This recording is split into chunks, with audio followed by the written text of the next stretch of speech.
Meus caros irmãos, um prazer encontrar com todos vocês aqui neste tempo de aprendizado proporcionado pela Igreja Presbiteriana Ebenezer, aos quais sou muito agradecido, aos nossos queridos irmãos, Reverendo Márcio, colegiado pastoral, também ao Conselho da Igreja, à liderança da Igreja, por essa oportunidade para falarmos de um assunto muito importante, especialmente para o que eu gostaria de desenvolver com vocês, o senso da evangelização, o senso da missão, onde oficiais se encaixam nessa perspectiva missionária, qual a relação entre oficiais da igreja e a missão, e a evangelização, a plantação de igrejas.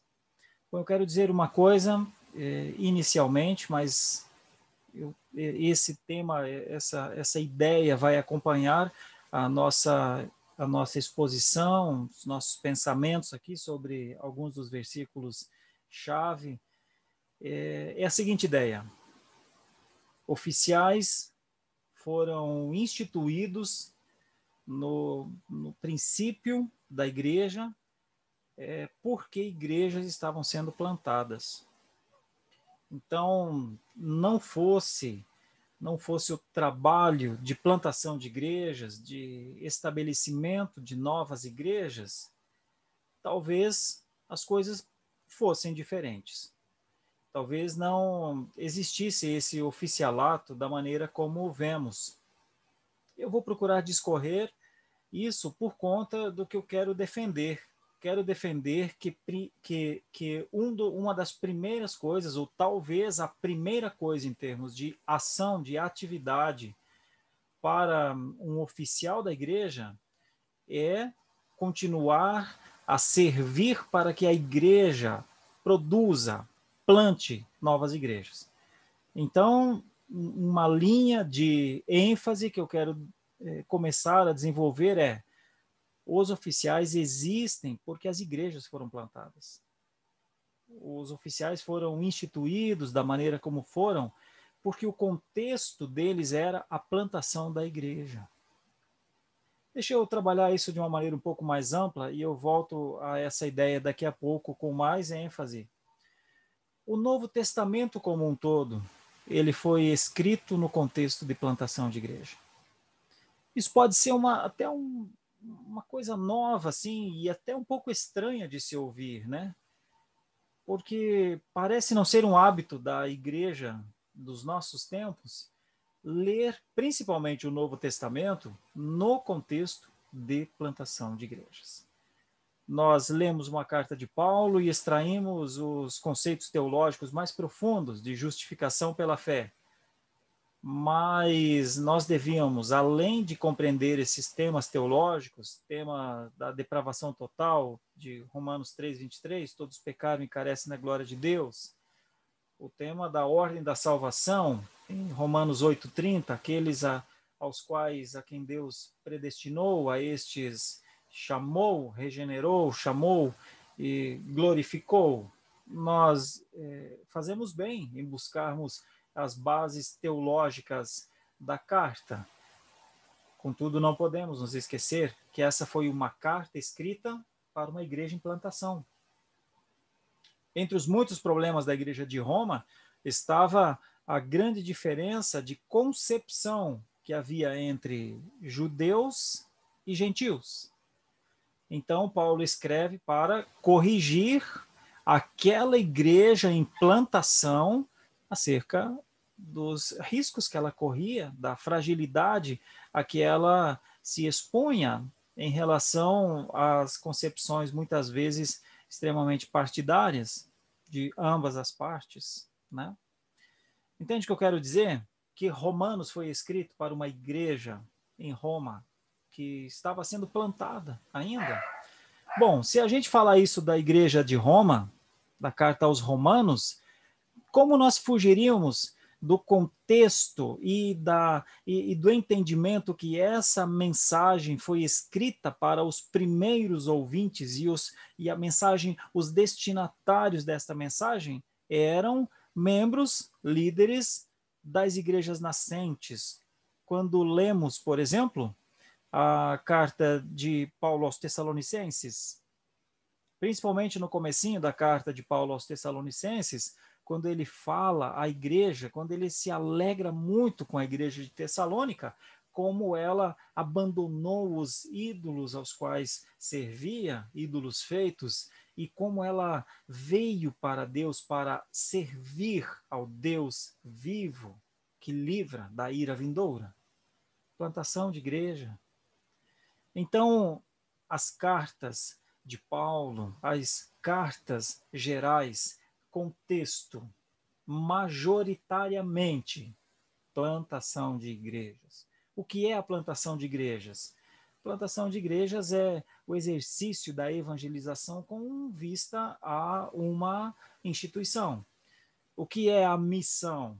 A missão é a semeadura para que, de acordo com a graça e a soberania de Deus, o fruto germine, nasça, produza frutos.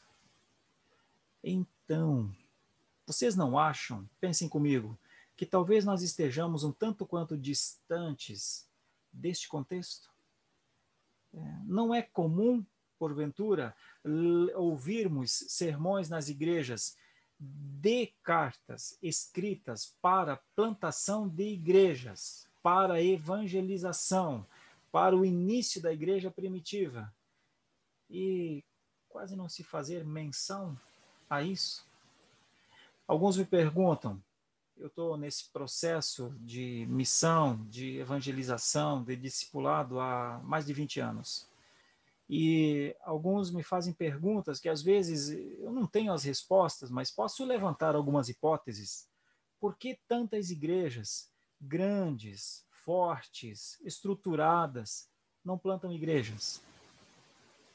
Então, claro, não há uma resposta só para isso, mas no campo da missiologia, não caberia uma pergunta: será que, entre outras coisas, não poderia ser o distanciamento do entendimento, por exemplo, do Novo Testamento, que foi escrito no contexto de plantação de igrejas?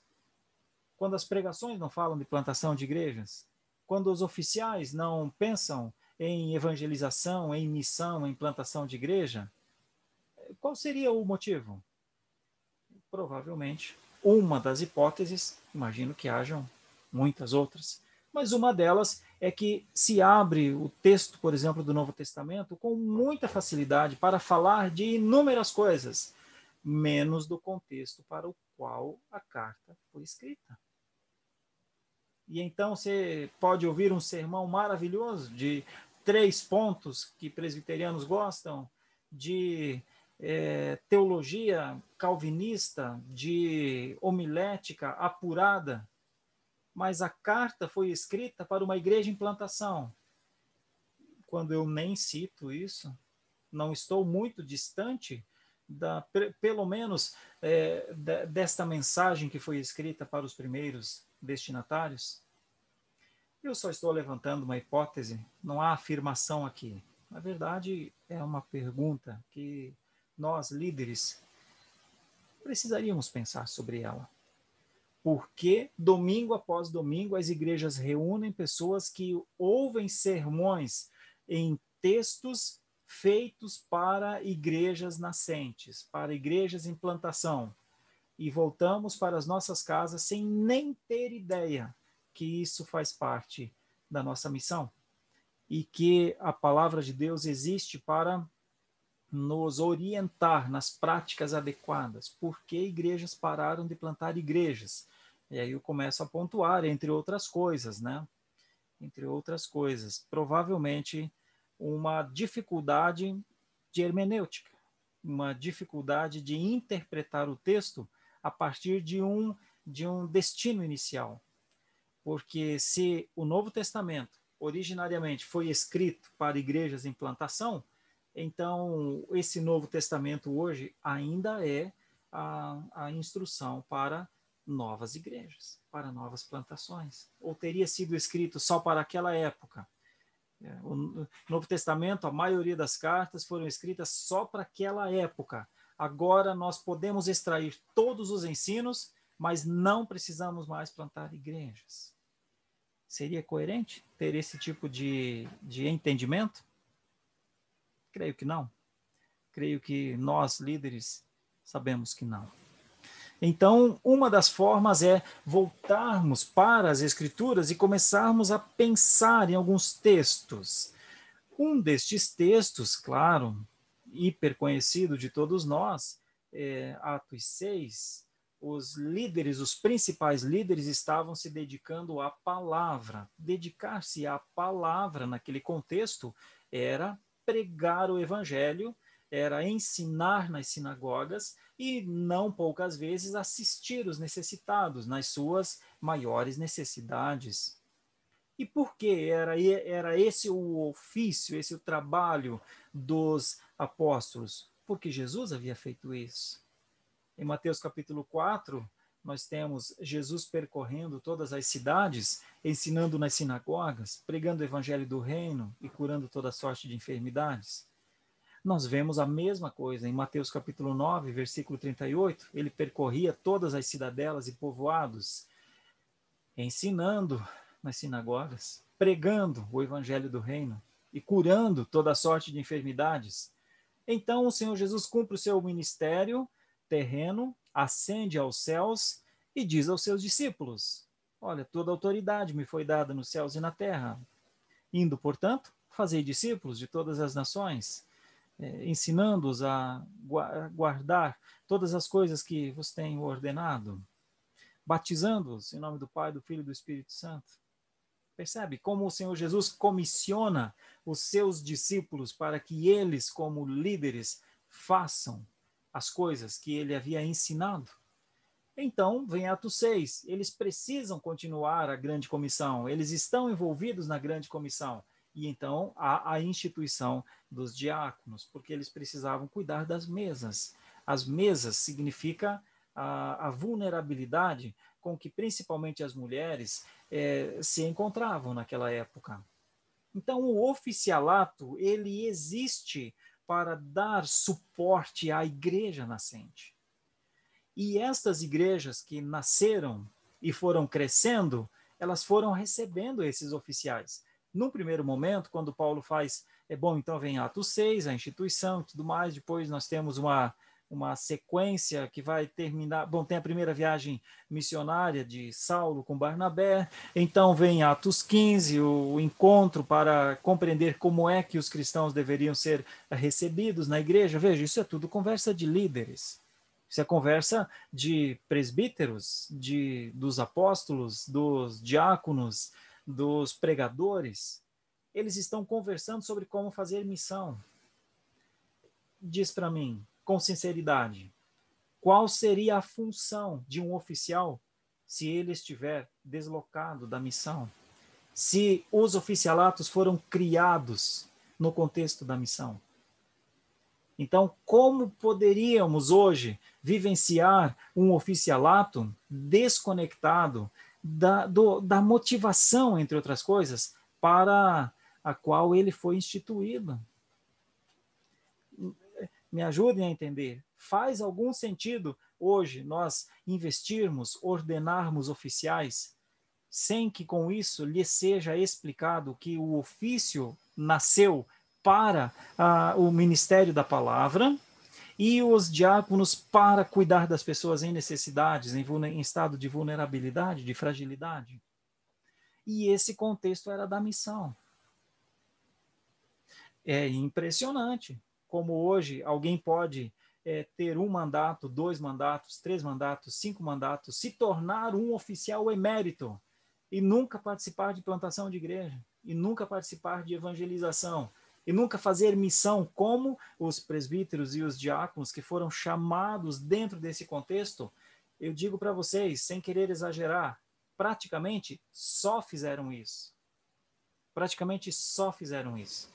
Praticamente o trabalho dos oficiais aqui do Novo Testamento era, entre outras coisas, a importância da oração, o zelo e os pré-requisitos para os oficialatos que estão em Tito e em Timóteo, a preocupação com a liderança, a preocupação com o testemunho, a apologética, a defesa que precisava se fazer dos falsos mestres, dos judaizantes, e o pastoreio em conjunto, o cuidado de todas as áreas da igreja, porque essas igrejas estavam nascendo e precisavam de alguém que os cuidasse, precisavam de servos. Essas igrejas necessitavam de alguém que as ajudasse nos limites. As cartas que Paulo enviava a todas as igrejas certamente eram utilizadas pelos líderes para doutrinamento.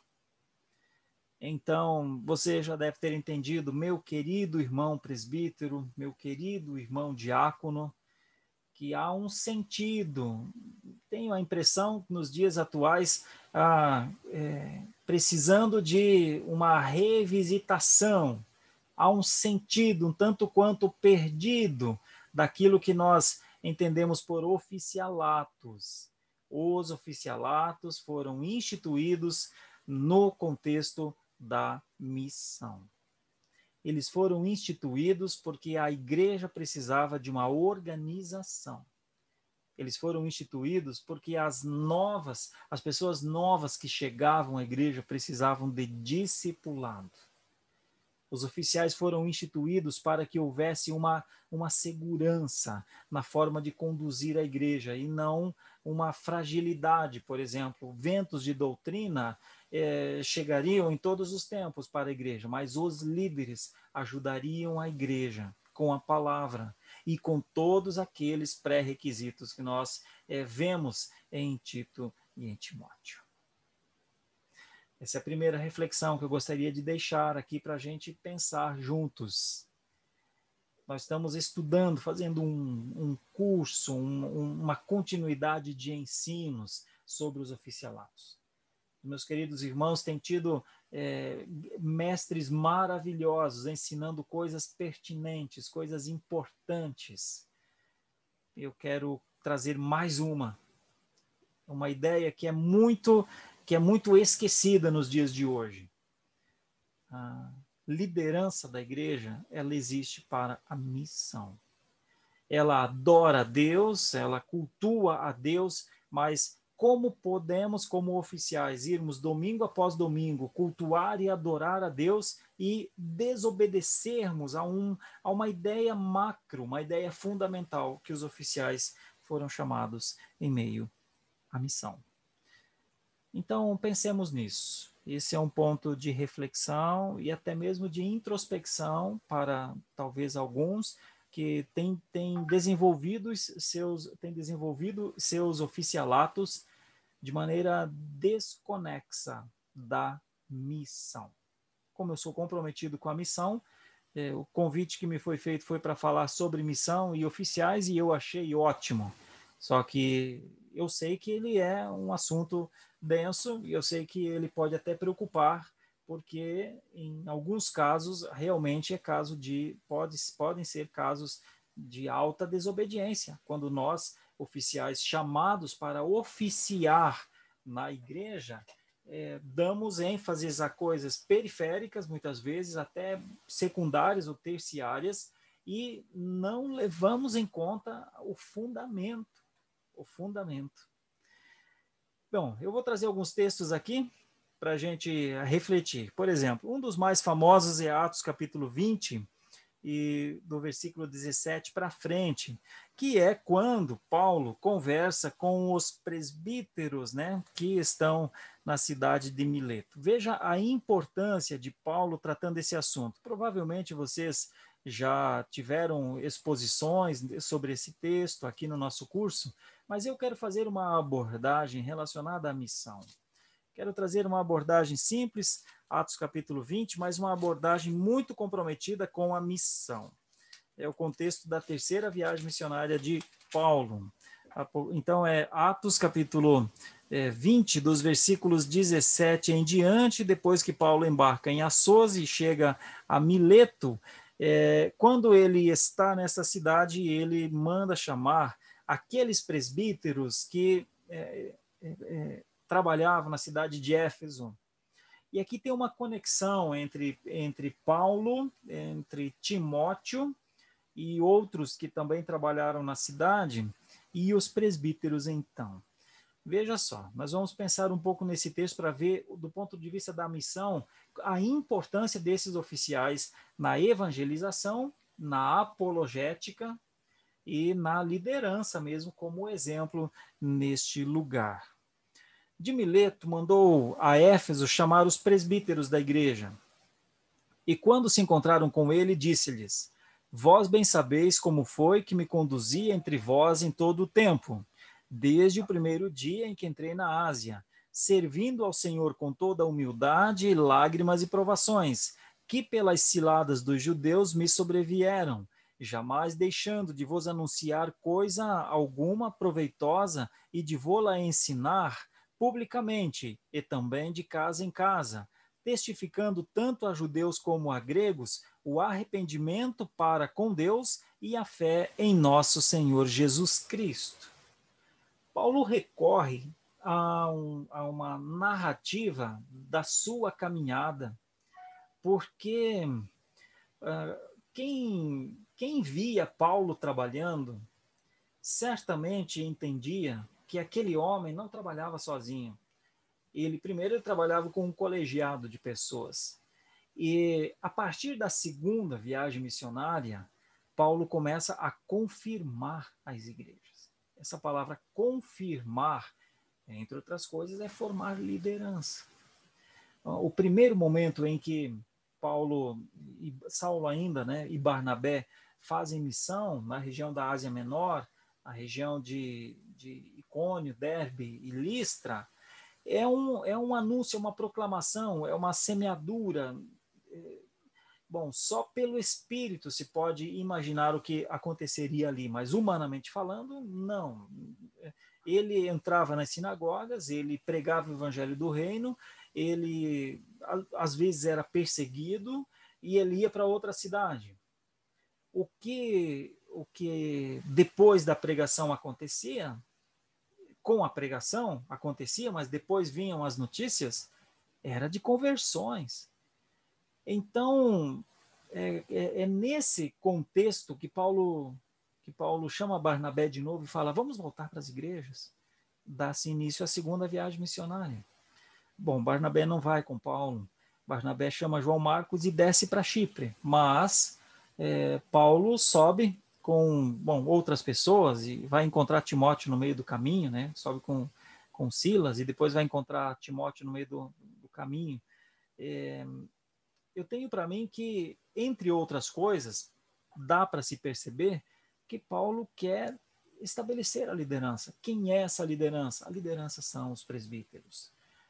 Novamente, veja como o assunto gravita e volta à ideia. As igrejas foram confirmadas tendo presbíteros para que eles continuassem o projeto de plantação de igrejas. Então, a rigor, todo presbítero deve ser plantador. Todo presbítero deve ser evangelista. Todo presbítero deve ser missionário, porque ele foi instituído em um contexto de missão. Porventura, algum presbítero teria o que fazer na igreja, não sendo contribuir para a missão? Imagine por um momento a igreja de Filipos, a igreja que nasce na casa de... duas casas, né? Na casa de Lídia e na casa do carcereiro. Imagine, aí estabelece a liderança. Para que é que o que é que o presbítero vai fazer aqui? Olha, o presbítero vai fazer tudo que está ao seu alcance para que a igreja tenha pregação, tenha ensino, tenha cuidado às pessoas mais necessitadas, coisas que Jesus fazia e coisas que a igreja faz. Mas quem é que diz isso? Quem é que testemunha esta glória de Deus, a glória de Cristo, o agir do Espírito Santo? Os presbíteros não podem ficar esperando que alguém faça isso. Eles foram comissionados para isso, investidos, ordenados e investidos para isso. Então, o assunto presbíteros e missão é extremamente conectado. Presbíteros e plantação de igreja realmente tem tudo a ver. Aliás, o que não tem nada a ver é a constituição de oficiais dissociados da ideia principal, do motivo principal para o qual eles foram escolhidos, foram eleitos, né? Mas veja, vamos voltar. Paulo dá um testemunho dele mesmo aos presbíteros. Temos que levar em conta que ele está dizendo: vocês me viram trabalhar. E vocês viram a minha preocupação. Qual era a grande preocupação de Paulo, né? Servir ao Senhor com toda humildade, lágrimas e provações, em meio a ciladas, mas não parou de anunciar nunca, nenhum momento, coisa alguma proveitosa, e não parou de ensinar publicamente, que provavelmente, bom, eram as estruturas públicas, né? Às vezes praças, às vezes grandes casas, às vezes locais de multidão, né? Mas Paulo também ia de casa em casa. Então, é importante que nós pensemos, é o apóstolo falando aos presbíteros. É assim que se trabalha. Isso é importante para nós. Paulo diz aos presbíteros, vejam como eu trabalhei. Agora, por que é então, né, que Paulo diz isso? Por que é que Paulo chama os presbíteros para a missão? Então ele começa do versículo 22 para frente a dizer: e agora, constrangido em meu espírito, vou para Jerusalém, não sabendo o que ali me acontecerá, senão que o Espírito Santo, de cidade em cidade, me assegura que me esperam cadeias e tribulações. Porém, em nada considero a vida preciosa para mim mesmo, contanto que complete a minha carreira e o ministério que recebi do Senhor Jesus Cristo para testemunhar o evangelho da graça de Deus. Olha, Paulo fala da sua história, do seu testemunho, e agora reafirma que vai continuar fazendo isso. E reafirma que sabe dos riscos desta missão e que, apesar dos riscos desta missão, ele está em meio a um combate, em meio a uma carreira, num exercício de fé. Não é isso que ele vai dizer depois a Timóteo, lá no final, quando ele escreve a carta a Timóteo? Combati o bom combate que eu falei lá em Atos, eu combati. A carreira eu completei. A fé está guardada aqui. Então, para mim, muito significativo ver que Paulo está falando de uma carreira, de um ministério recebido do Senhor para testemunhar o evangelho da graça de Deus aos presbíteros. Queridos presbíteros, queridos oficiais, todo o oficialato foi levantado num contexto de evangelização, num contexto de discipulado, num contexto de missão. O pano de fundo dessa conversa de Paulo com os presbíteros em Mileto é a igreja de Éfeso primeiro, mas depois é toda aquela região, porque Éfeso ocupou um espaço muito, muito importante. O eixo é Jerusalém, Antioquia, Éfeso. Em Jerusalém, o Pentecostes, que nós conhecemos. Em Antioquia, o agir do Espírito Santo para mandar os plantadores, vamos usar assim a expressão, Saulo e Barnabé, e depois mais viagens missionárias, né? As 3 de Paulo, talvez a 4ª. E Éfeso era um centro de treinamento. De Éfeso explodiu a palavra de Deus para toda aquela região. Veja a importância dos oficiais, a importância dos presbíteros. Mas essa forma de Paulo trabalhar com os presbíteros aqui, ela não para aqui, né? Ela tem coisas muito importantes que podem nos ajudar a perceber na orientação de Paulo uma missão contemporânea. Agora, diz no versículo 25, eu sei que todos vós, em cujo meio passei, pregando o reino, não vereis mais o meu rosto. Portanto, eu vos protesto no dia de hoje, que estou limpo do sangue de todos, porque jamais deixei de vos anunciar todo o desígnio de Deus. Atendei por vós e por todo o rebanho sobre o qual o Espírito Santo vos constituiu bispos, para pastoreardes a igreja de Deus, a qual ele comprou com o seu próprio sangue. Olha, deixa eu pontuar isso daqui dentro de um contexto. Estaria Paulo dizendo: voltem para suas igrejas, sirvam a ceia e cuidem daqueles que foram alcançados por Jesus lá.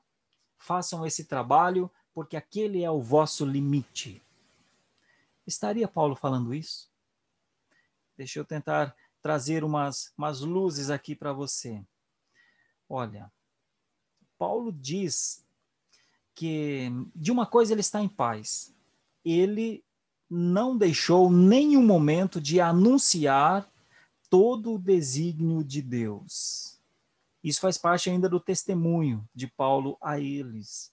Agora ele diz: atendam por vocês mesmos, ou seja, preocupem-se com vocês mesmos. Às vezes esse atender aqui na nossa língua portuguesa dá uma ideia de ajudem-se, de protejam-se, mas o texto no original tem um significado maior do que isso.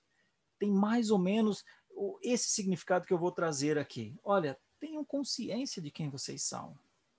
Mais ou menos isso. Saibam o que é ser um presbítero da igreja. Viu? E ao entender isso, então, assim, atendei por vós, ou seja, preocupem-se com vocês, tenham consciência de quem vocês são, também tenham a consciência da igreja. Olhem para a igreja. Olhem para a igreja que Deus vos constituiu para que vocês pastoreiem. Ele comprou essa igreja com o seu próprio sangue. Meus irmãos, eu tenho muita dificuldade de achar que Paulo estava falando, olha, voltem para a igrejinha de vocês e cuidem daqueles 30 membros que estão lá. Paulo estava falando algo muito mais profundo do que isso.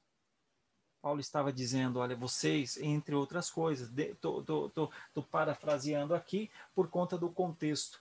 Olha, vocês fazem parte de um movimento revolucionário. Olha, existem 3 estruturas muito fortes: helenismo, romanismo e judaísmo, muito fortes.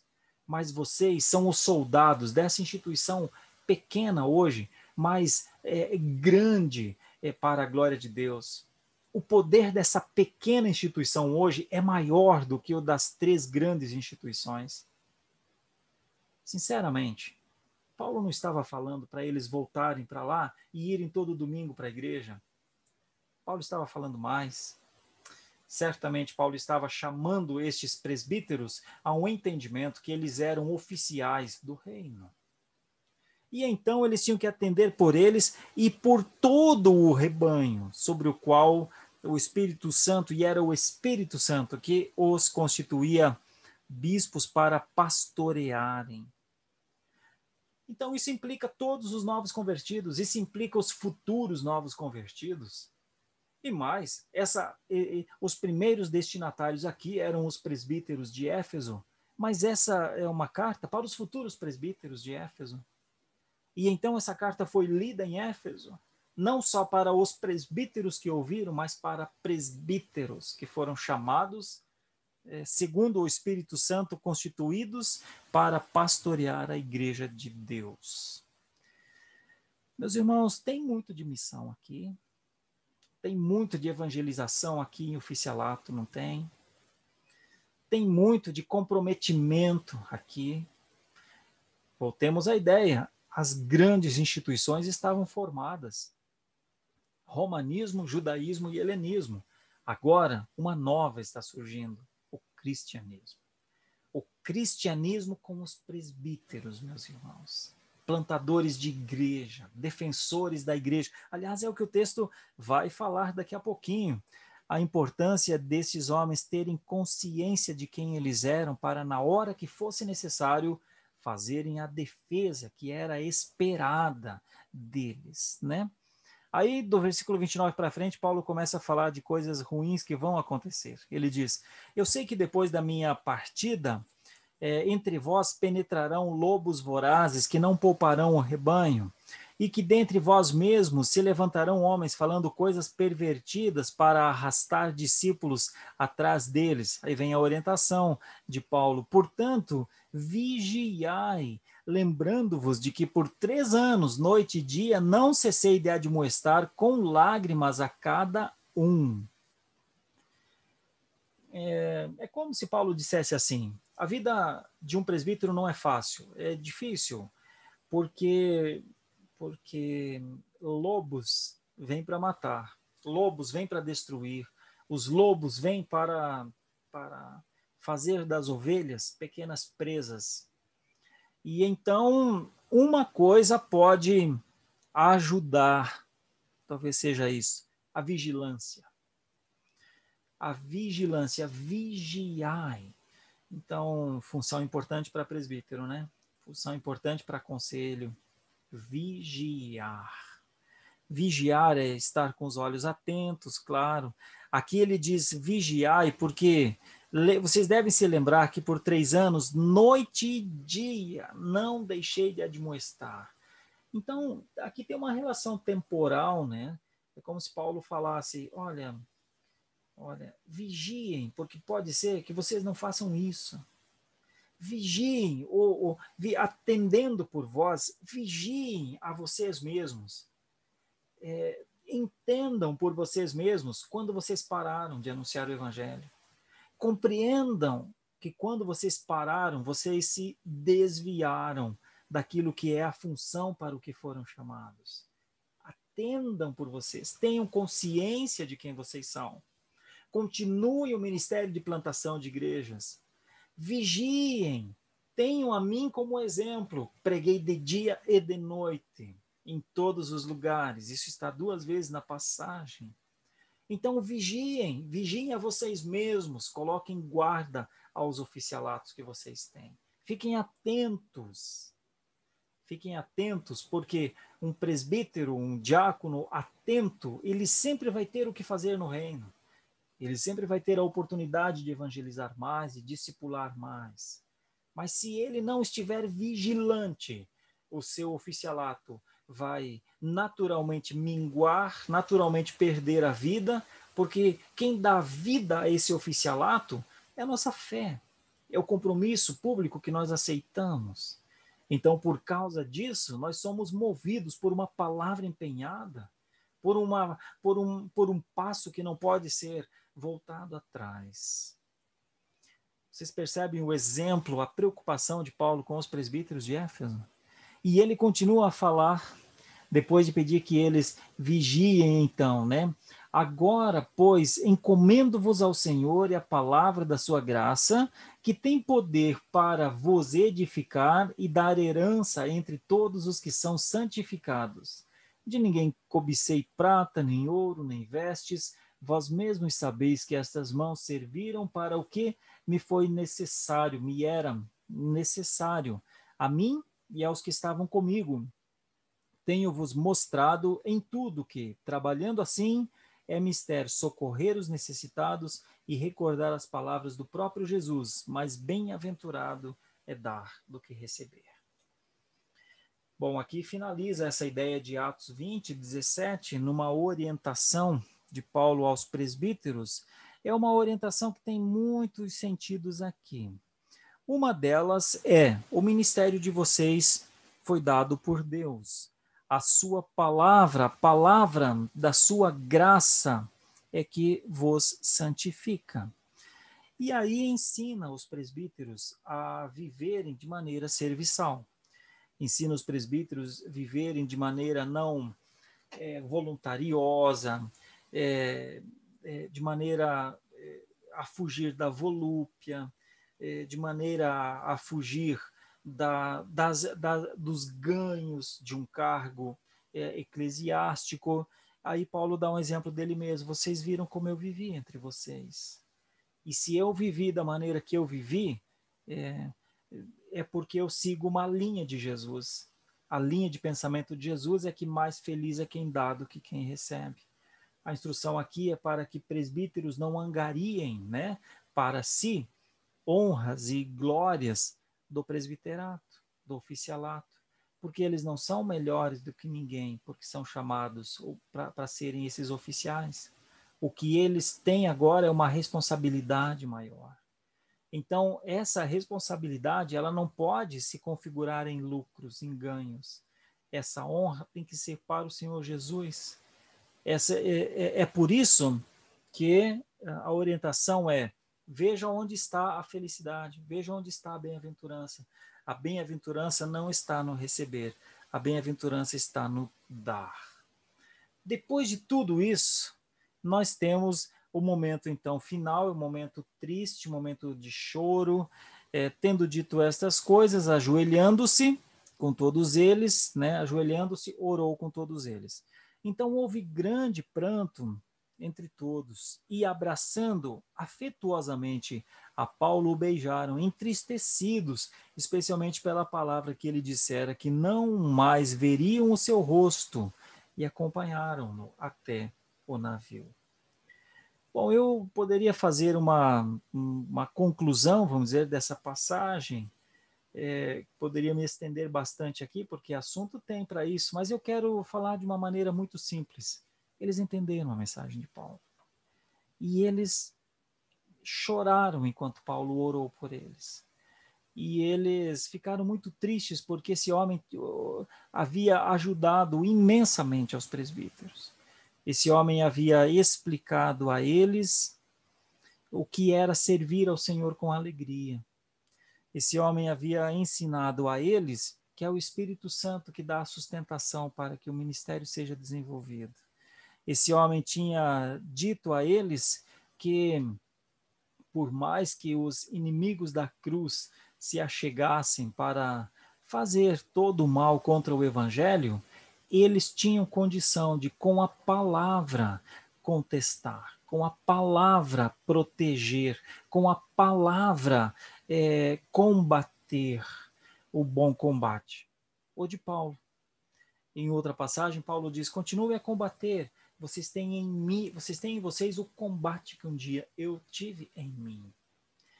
Pois bem, eles estão muito tristes, mas conscientes. Às vezes é melhor estar um pouco triste com o seu oficialato, mas consciente, do que estar muito feliz e satisfeito, mas em desobediência, você não acha? Então, às vezes, é melhor passar por um momento assim de reflexão. Deixa eu pensar aqui como eu tenho desenvolvido esse oficialato, como eu tenho trabalhado, eu tenho me envolvido com evangelização, eu tenho me envolvido com discipulado, eu tenho me envolvido com missão, eu que dou continuidade a um ofício que foi criado no contexto de plantação de igrejas, estou à disposição para servir nesta linha de trabalho. Eu acho que essa é uma reflexão importante e necessária. Olhando para o texto e seguindo a linha do trabalho com presbíteros, né, não é só em Atos 20 que nós temos presbíteros. Nós também, na carta de Paulo a Timóteo, na primeira carta de Paulo a Timóteo, nós já percebemos que os presbíteros exercem um trabalho de presidência, de liderança, né? Mas, de novo, onde é que Timóteo está?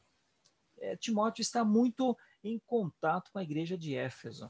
Então, provavelmente muito possível que estejamos falando dos mesmos presbíteros aqui. Presbíteros que presidem bem, está escrito em 1 Timóteo 5,17.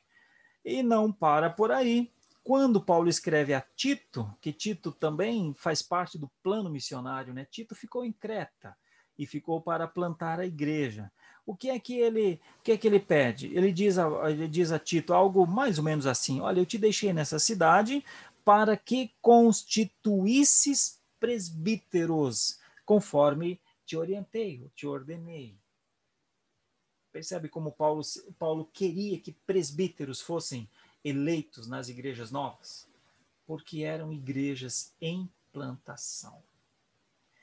Eu estou reforçando uma ideia que eu estou desenvolvendo ao longo aqui da nossa exposição. O primeiro campo de trabalho dos presbíteros foi na plantação de igreja. Eles ajudaram e contribuíram de tal maneira que as igrejas nasceram fortes, porque eles evangelizavam, discipulavam, faziam missão. Essa é a maneira das igrejas atuais serem fortes, quando seus presbíteros, seus diáconos, seus pastores evangelizam, discipulam, fazem missão. Provavelmente, muito possivelmente, uma das causas da fragilidade da igreja em plantar igrejas hoje, a fragilidade repouse sobre seus líderes. Eles trabalham dentro de um status quo, dentro de uma zona de conforto, que eles não querem sair. E quando não sai, não planta igreja, porque plantar igreja é borda de fronteira. Plantar igreja é limite do conhecido. Plantar igreja é um combate, um confronto com forças contrárias à igreja, com os inimigos da igreja. Mas ir para a igreja com a família, ser um oficial reconhecido pela igreja, pode não ser tão desafiador. Mas o ministério, o oficialato de alguém numa igreja cristã é muito desafiador. E é isso que parece o texto mostrar, né? Olha, os presbíteros têm muitas funções, mas eu estou ressaltando bastante a ideia que os presbíteros foram constituídos em meio à plantação de igreja. É muito difícil defender uma ideia contrária, porque como é que nós vamos abordar Atos 6, por exemplo? Os líderes estavam com a palavra, precisavam usar a palavra. Para quê? Se não para plantar as igrejas. Os presbíteros de Éfeso foram instruídos por Paulo para quê? Se não para que presbiterassem e fortalecessem aquela igreja e as igrejas da região. Os presbíteros que Paulo disse para Tito, olha, fique aí em Creta e constitua presbíteros, mas para fazer o quê? Bom, tinha todos aqueles pré-requisitos que os presbíteros tinham de ter, e são pré-requisitos para hoje, inclusive, mas além dos pré-requisitos, nós não podemos esquecer que eles eram presbíteros em Creta. E eles participavam do projeto. Olha, quando Pedro escreve, veja, o tempo está passando. Agora é Pedro escrevendo. A mesma coisa. Rogo, pois, aos presbíteros que há entre vós. Percebe como a liderança já está constituída? Percebe como eles sabem que precisam dessa liderança? Olha, é muito interessante ver na palavra de Deus como os apóstolos faziam um trabalho de formação de liderança. E essas lideranças eram lideranças para a plantação de igrejas. Bom, depois de discorrer tudo isso, né, eu gostaria de fazer algumas considerações aos meus queridos irmãos oficiais. Nós precisamos continuar a obra da evangelização. E nós que fomos escolhidos para a liderança da igreja, essa consciência, ela precisa ser nossa. Nós precisamos atender por nós. Nós precisamos atender pelo rebanho. Nós precisamos esperar receber bem aqueles que o Senhor Deus está chamando em tempos mais recentes. Nós precisamos continuar a obra da evangelização. Nós não podemos dizer igreja, a igreja não evangeliza. Provavelmente, um dos motivos para a igreja não evangelizar é que ela não vê os seus líderes evangelizando. Então, quando os líderes dizem, temos de evangelizar, ela pensa assim, é fácil falar, chefe. É fácil dizer. Deve ser muito difícil, né? Se os líderes não fazem, deve ser muito difícil isso que vocês estão pedindo para a gente fazer. Deixa eu falar uma coisa ainda mais profunda. É muito provável que muitos líderes, exatamente porque não evangelizam, já nem falam de evangelização. Então, fica muito cômodo, porque é muito tranquilo ser liderado por alguém que não fala, não cobra nada, não orienta, não estimula, não propõe, não tem um ministério de proposição evangelística. É muito fácil viver assim, né? Pois eu faço parte de um grupo de pastores que, se tiver uma oportunidade para falar, vai falar sobre isso. Acho que nós, os líderes, precisamos revisitar os conceitos de evangelização para que tenhamos autoridade nas nossas igrejas. Essa não é uma autoridade que vem do curso que temos. Essa não é uma autoridade que vem da amizade que temos com a igreja. Essa é uma autoridade que vem das escrituras. Muitos oficiais dilapidam a sua autoridade por conta de não cumprirem as obrigações de um líder. E então, a gente pode achar explicações, a gente pode encontrar motivos, mas lá no final, nós temos de lidar com uma situação. Nós fomos instruídos à evangelização e não fomos. Nós fomos instruídos ao discipulado, fazei discípulos, e não os fizemos. Nós podemos justificar, nós podemos dizer, olha, eu estava ocupado, olha, eu estava fazendo outra coisa, eu estava cuidando de outras áreas da igreja. Ok, mas não terá o discípulo. Não fez o discípulo. Não fiz, né, o discípulo. Então, pensem comigo. Nós podemos ter todas as explicações possíveis, mas no final, nós não temos o discípulo. Essa é talvez uma das coisas mais profundas para a liderança, para nós que fazemos parte de conselhos, entender que o oficialato surgiu, ele foi potencializado em meio ao processo de plantação de igrejas. Entender que o desafio de termos autoridade diante da igreja não vem de um título, não vem de um ofício necessariamente, mas vem da autoridade de fazer. A autoridade vem da sua prática, não vem das coisas que a pessoa fala. Então, esse é um primeiro aspecto que eu gostaria de deixar como uma aplicação aqui a todos nós. Uma segunda ideia que eu gostaria de deixar como aplicação também é que nós temos os exemplos. Então, não é uma invenção nova. Ser um oficial da igreja, ser um presbítero, ser um diácono, não é alguma coisa que nós vamos inventar. Nem é alguma coisa que nós vamos colher de fora para dentro. Está tudo nas Escrituras. Olhando para as Escrituras, qualquer um de nós sabe que presbítero, que diácono, que pastor deve ser. Eu estou trazendo algumas ideias de Paulo, de Atos 20, porque é o próprio Paulo, né, que diz, vocês me conhecem, vocês sabem como eu fui e como eu sou. É como se ele dissesse, agora vão e sejam assim também. Então, nós temos exemplos. Nós temos o exemplo do Senhor Jesus Cristo, eu edificarei a minha igreja. Então, pronto, é só trabalhar porque isso já está certo, ele vai edificar. É Paulo plantando as igrejas, fazendo viagens missionárias. Então, pode ter certeza, se você é um presbítero, pode plantar a igreja. Deus vai abençoar. Deus vai, porque esse é um projeto de Deus. Aí você pensar, mas quem eu posso seguir? Dezenas de pessoas. Jesus, todo o colegiado apostólico, Paulo, os pais apostólicos, tudo...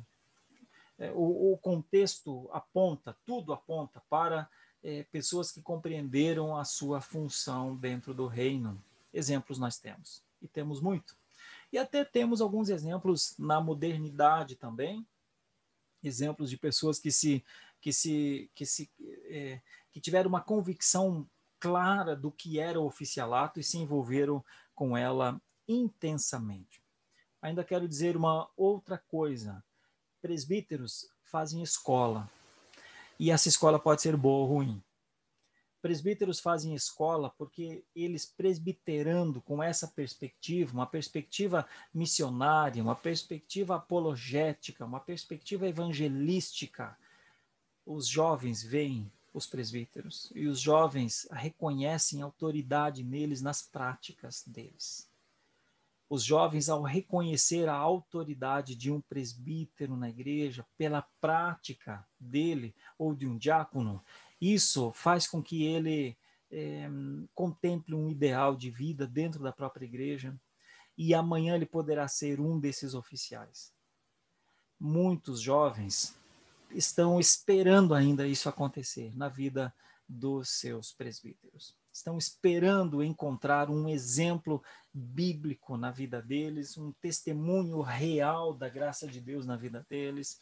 Estão esperando porque necessitam, porque os mais velhos são vetores do caminho e eles precisam, com suas práticas, apontar o caminho. Então, eu deixo algumas leituras aqui, algumas preocupações, algumas ponderações sobre oficialato e missão, especialmente o presbiterato. Mas isso não quer dizer que eu esteja excluindo os diáconos. Eu não poderia fazer isso, não depois de ver o que Estevão e Filipe fizeram, né? Então, os diáconos, embora eles tenham uma ênfase constitucional, né, bíblica e constitucional, mas Deus abençoou a Filipe e Deus abençoou a Estevão. E eles, então, faziam um trabalho de testemunho, né? Mas como esse é um curso para oficiais como um todo, especialmente para os presbíteros, eu reforço este ponto. Os presbíteros são, para os mais novos, vetores. Eles precisam apontar um caminho. Eles não podem apontar um caminho que não existe. Eles só podem apontar o caminho da glória de Deus.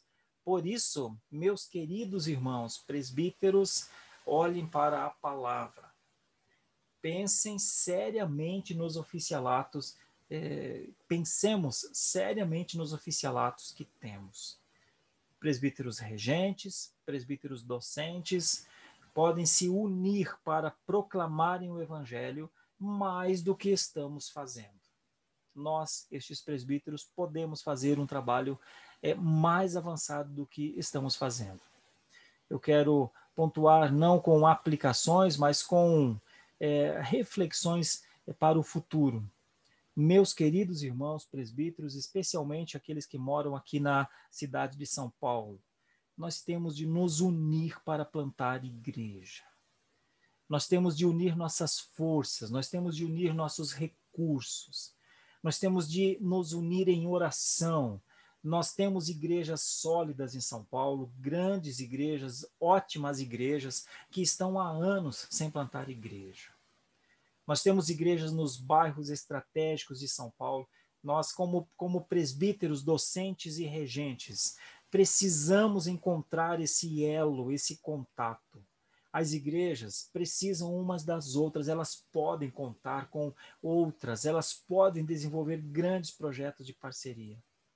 Mas isso precisa ser uma consciência dos conselhos. Quem planta a igreja é a igreja. Quem planta igreja é igreja. Eu sou defensor da plantação da igreja a partir do conselho.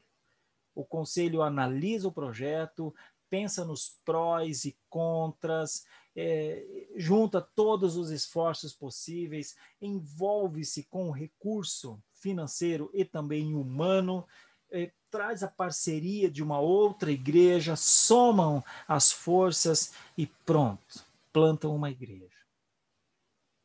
Talvez esteja chegando o momento que nós possamos nos reunir humildemente, aprender uns com os outros, para que com os nossos oficialatos façamos missão. Talvez. Eu tenho esperança disso.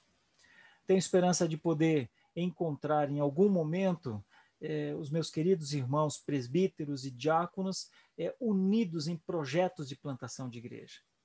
A gente se alegra muito quando alguma igreja está plantando outra igreja, não é? Mas a gente também deveria se perguntar, por que eu não estou nesse projeto? Por que eu fui deixado à margem? Senhor, não me deixa à margem, não me deixa de lado. Talvez nós precisemos orar ao Senhor e pedir que o Senhor nos aponte o caminho e nos dê a graça de desenvolvermos nossos serviços, nossos ministérios de uma maneira que glorifique ao Senhor. O oficialato está conectado com a missão. A missão, em todos os lugares do mundo, onde a missão andou em velocidade mais acelerada, foi porque seus líderes assumiram. Vamos dar 2 ou 3 exemplos. O mais conhecido é o nosso, né? Aqui no Brasil. Quando a Igreja Presbiteriana do Brasil chegou aqui, em 1859, logo a seguir ela foi estruturada. Ela foi estruturada de uma maneira adequada, com líderes de maneira radioativa, eu diria, com líderes fazendo trabalho para fora, para as missões, para o interior de São Paulo, interior do Rio de Janeiro, Minas Gerais. Os líderes se envolveram com a missão. Olha, os líderes de hoje não podem ficar à parte da missão. Os líderes foram chamados para a evangelização, para o discipulado e para a missão como um todo, né? Então eu gostaria de pontuar muito objetivamente um aspecto. Meu irmão oficial, você oficial como eu sou um presbítero docente, e o irmão provavelmente seja um presbítero regente. Nós precisamos ter uma coisa em comum. Eu e você precisamos evangelizar. Nós temos de ter uma outra coisa em comum. Nós precisamos discipular. Nós precisamos de discípulos. Uma terceira coisa, a nossa vida precisa estar na agenda de Deus. Nós somos missionários de Deus. Nós somos aqueles que testemunham a glória de Deus, embaixadores do reino de Deus. Nós somos aqueles que foram comprados por sangue incorruptível do Filho de Deus. Então, meus queridíssimos oficiais, que o Senhor, com a sua graça, nos dê, por misericórdia, que o Senhor nos dê tempo, porque já pensou se o Senhor retirasse o solo debaixo dos nossos pés, como um dia Jonathan Edwards pregou no seu sermão Pecadores nas mãos de um Deus irado? Já pensou se o Senhor nos tirasse o tempo, nos tirasse a vida? Talvez muitos de nós subiriam aos céus sem um discípulo sequer, sem ter evangelizado ninguém e sem ter entregue a sua agenda à agenda de Deus para que o Senhor o fizesse um missionário. Então, mas se o Senhor ainda não fez isso, que tal nós olharmos para os tempos, mesmo que eles sejam difíceis, e assumirmos um compromisso de exercer nossos ofícios, exercer de uma maneira missionária. Nós testemunhamos a Deus, glorificamos a Deus no culto público, mas isso não substitui a vida missionária. Isso não substitui a evangelização pessoal, isso não substitui o discipulado, isso não substitui o treinamento, o cuidado. Eu quero enfatizar, insistir e rogar ao Senhor por todos nós. Que o Senhor, com a sua graça, nos assista e nos ajude a compreender a beleza do Evangelho, para que possamos contribuir com o fenômeno, na verdade, o fenômeno da missão. Que isso nos ajude a compreender que a Igreja de Cristo está em missão e que os líderes têm uma função importantíssima, tanto para glorificar a Deus, como para serem instrumentos aos mais novos que estão se achegando à igreja. Quero me despedir dizendo que é um prazer ter esse tempo aqui com vocês, agradecer ao convite, me colocar à disposição para, se eu puder ajudar. Eu sou pastor na Igreja Presbiteriana da Lapa, aqui na zona oeste de São Paulo, e se eu puder ser útil de alguma forma, esta é a minha satisfação.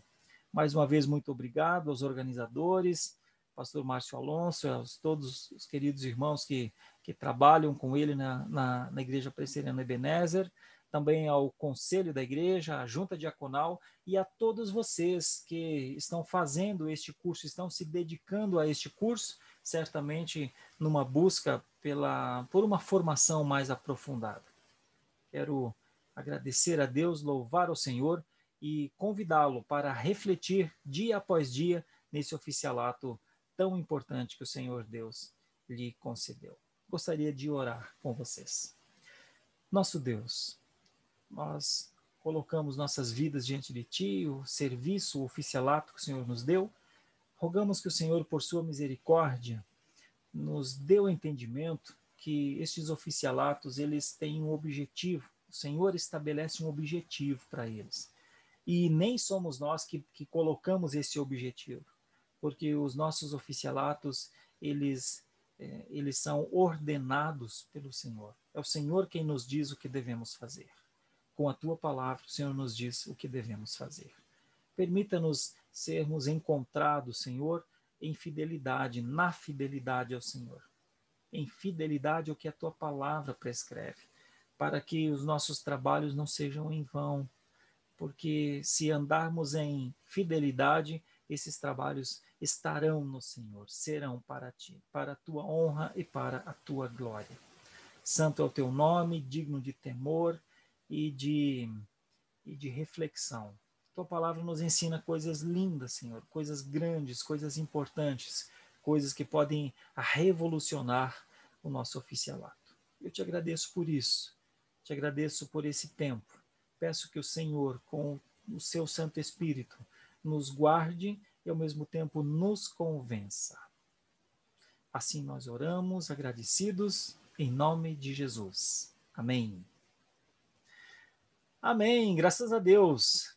Um abraço a todos, Deus dê graça a cada um com suas famílias, onde estiverem, em nome de Jesus.